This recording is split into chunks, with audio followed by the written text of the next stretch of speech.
Hello बच्चों, welcome back. आज का हमारा टॉपिक है वेव ऑप्टिक्स का मोस्ट प्रोबेबली लास्ट टॉपिक, जिसका नाम है सस्टेन्ड इंटरफेरेंस। सस्टेन्ड इंटरफेरेंस की कुछ कंडीशंस हैं, उसको आज हम समझेंगे कि सस्टेन्ड इंटरफेरेंस होती क्या है और कैसे कैसे हो सकती है। तो उसके लिए स्टार्ट करते हैं। सबसे पहली बात, डेफिनेशन ऑफ सस्टेन्ड इंटरफेरेंस। इससे पहले मैं बता देना चाहता हूं कि हमने इंटरफेरेंस और डिफ्रैक्शन कंप्लीट कर चुके हैं हम लोग। तो इंटरफेरेंस और डिफ्रैक्शन जिसको नहीं पता उसको सस्टेन्ड इंटरफेरेंस नहीं समझ में आएगा। तो जहां तक सस्टेन्ड इंटरफेरेंस की बात है वो सिर्फ इंटरफेरेंस में होगा, यानी डिफ्रैक्शन में सस्टेन्ड इंटरफेरेंस नहीं होगा। क्यों नहीं होगा उसका भी एक कारण है। पहले बात करते हैं सस्टेन्ड इंटरफेरेंस होता क्या है। सस्टेन्ड इंटरफेरेंस होता है कि जो इंटरफेरेंस पैटर्न मुझे मिलता था, याद होगा आपको, मेरे पास दो स्लिट्स होती थी। यहाँ पर एक लाइट सोर्स था, मैंने वाईडीएससी जो किया था। यहाँ पर एक स्क्रीन थी, तो इधर से पैटर्न बनता था, इधर से आता था। यहाँ पर ब्राइट स्पॉट बनता था, फिर डार्क, फिर ब्राइट, फिर डार्क, फिर bright, dark bright, dark bright, dark bright, dark bright, ऐसे करके पैटर्न बनता था वाईडीएससी में। किसमें? वाईडीएससी में ऐसा एक पैटर्न बनता था जिसको हम बोलते थे यंग्स डबल स्लिट एक्सपेरिमेंट, जिसने लाइट का वेव नेचर प्रूव किया। तो ये जो थ्योरी थी जिसमें दो स्लिट्स यूज करी, इसको हम इंटरफेरेंस बोलते थे, या यंग्स डबल स्लिट इंटरफेरेंस, जिसमें वेव्स निकल रही थी और हमें अलग अलग पैटर्न दे रही थी, दो तरह का, एक ब्राइट स्पॉट, एक डार्क, ऐसे चलता जा रहा था। सेंटर में ब्राइट मिलता था, फिर डार्क ब्राइट, ऐसे ऐसे सिस्टम था। अब ये जो पैटर्न मिल रहा था ब्राइट और डार्क का, ये पैटर्न की पोजीशन, किसकी पोजीशन? मैक्सिमम और मिनिमम की। मैक्सिमम पोजीशन वो थी जहां पर ब्राइट स्पॉट मिलता था, in which the position of maximum and minimum intensity of light, ये रही मैक्सिमम इंटेंसिटी ऑफ लाइट जहां पर आपको ब्राइट स्पॉट मिलेगा, और ये रही मिनिमम इंटेंसिटी ऑफ लाइट जहां पर आपको डार्क स्पॉट मिलेगा। याद होगा। तो जहां पर मैक्सिमम और minimum intensity of light remains fixed along the screen, यहाँ की जहां पर भी देखोगे ब्राइट और डार्क स्पॉट जो भी मिलेगा, जो भी ब्राइट और डार्क स्पॉट है आपका स्क्रीन पर मिल रहा है, उसकी इंटेंसिटी सेम रहेगी। सारे ब्राइट और डार्क स्पॉट की इंटेंसिटी सेम रहने वाली है। ऐसी इंटरफेरेंस को सस्टेन्ड इंटरफेरेंस बोलते हैं। मतलब जो ब्राइट यहां मिला वैसा ही ब्राइट, ऐसा नहीं इसकी इंटेंसिटी ज्यादा, इसकी कम, ऐसा नहीं। सब ब्राइट की इंटेंसिटी सेम, सब डार्क की इंटेंसिटी सेम। ऐसी अगर आपको इंटरफेरेंस पैटर्न मिले उसको बोलते हैं सस्टेन्ड इंटरफेरेंस, जो कि आपको मिलता है वाईडीएससी में। एसएसडी में ये सस्टेन्ड इंटरफेरेंस आपको नहीं मिलता। तो कुछ कंडीशंस है सस्टेन्ड इंटरफेरेंस आने के लिए, जो वाईडीएससी पूरी करता था। वहां पर आपको सेम इंटेंसिटीज का ब्राइट, सेम इंटेंसिटीज का डार्क स्पॉट मिल रहा था। तो वो कंडीशंस क्या हैं वो हम पढ़ेंगे। याद रखना, सस्टेन्ड इंटरफेरेंस की कुछ कंडीशंस हैं जो कि वाईडीएससी पूरी करता है, वही कंडीशंस हम बाद में क्या भी पढ़ने वाले हैं। पहली कंडीशन तो ये रही कि जो लाइट वेव्स निकली हैं वो सेम वेवलेंथ की हों, सेम वेवलेंथ की। जैसे ये स्लिट थी, तो यहां से लाइट निकली, जो वेव यहां से निकली वो यहां से निकली, इन दोनों की वेवलेंथ सेम होनी चाहिए। ऑब्वियसली अगर मैं सोर्स एक ही यूज करता हूं, वन ही सोर्स यूज करता हूं, ऐसा नहीं यहां से लग सोर्स हमारा यहां से लग, तो पॉसिबल नहीं हो पाएगा।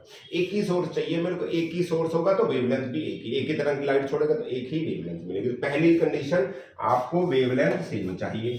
दूसरी कंडीशन ये है कि उनका हो सके तो एम्पलीट्यूड भी सेम हो, देखो वेवलेंथ सेम चाहिए, हो सके तो एम्पलीट्यूड भी सेम हो। सेम मतलब थोड़ा बहुत कम ज्यादा हो जाएगा। जैसे ये वेव आई, इसका ये एम्पलीट्यूड होता है, ये वेव आई, इसका एम्पलीट्यूड थोड़ा सा ज्यादा हो गया, बट वेवलेंथ सेम है तो भी आपको सस्टेन्ड इंटरफेरेंस मिल जाएगी। बट हो सके तो प्रेफरेबली आपको एम्पलीट्यूड सेम मिले तो बहुत अच्छा इंटरफेरेंस पैटर्न मिलेगा आपको। बिल्कुल ब्राइट और डार्क इंटेंसिटी बराबर मिलेगी। ठीक है। तीसरी बात यह है, जो कि मोस्ट इंपॉर्टेंट बात है, कि जो दो सोर्सेस हैं उनमें से लाइट कंटिन्यूसली आती रहनी चाहिए।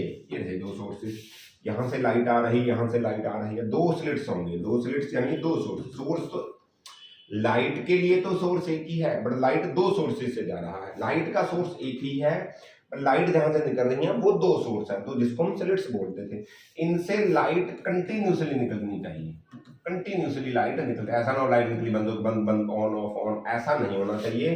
तो आपको पैटर्न नहीं मिलेगा, सस्टेन्ड इंटरफेरेंस आपको नहीं मिलेगी। लाइट वेव्स कंटिन्यूसली एमिट होनी चाहिए दोनों सोर्सेस से। अगली बात है आपकी, light wave should be in phase और हैव कांस्टेंट फेज डिफरेंस। ये क्या बात है, ये रहा सोर्स आपका, ये है लाइट, यहां से जो लाइट आए, यहां से लाइट आए, यहां पर ब्राइट स्पॉट मिलता था सेंटर में, तो यहां पर आपको याद होगा फेज डिफरेंस 0 था। फिर यहां पर मिलता था, यहां पर फेज डिफरेंस कितना था, 0 था क्या, नहीं था 0। तो या तो फेज डिफरेंस क्या हो, कांस्टेंट हो, wave should be in phase, phase में हो तो या तो फेज डिफरेंस कौन 0 हो, पहली कंडीशन। आपको अच्छा ब्राइट या अच्छा डार्क स्पॉट मिलेगा।